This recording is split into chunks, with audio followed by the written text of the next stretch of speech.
Hello, how are you? Today I want to talk to you about those times when we pray and we don't have an answer. Oh, things don't come as we asked. But many of us expect God to do everything.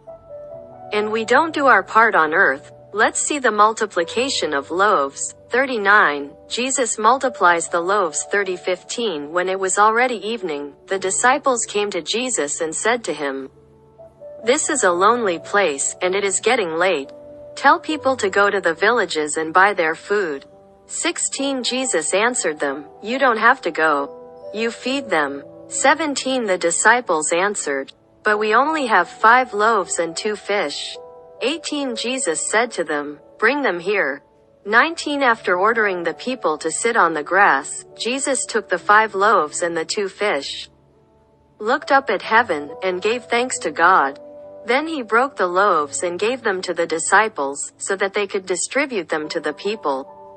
20. Everyone ate until they were satisfied. And when the disciples gathered up the pieces that were left over, they filled 12 baskets.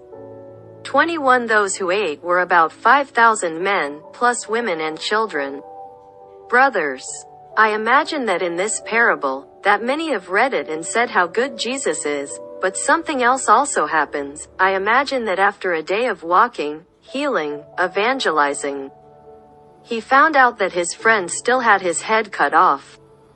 Who had to be sad without wanting to do anything or say anything, just isolate himself.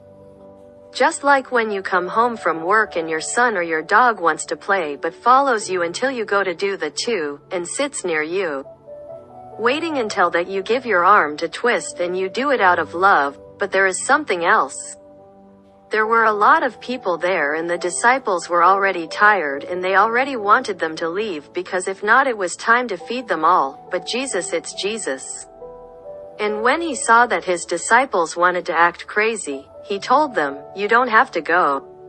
You feed them." 17. The disciples answered, "But we only have 5 loaves and 2 fish." 18. Jesus said to them, "Bring them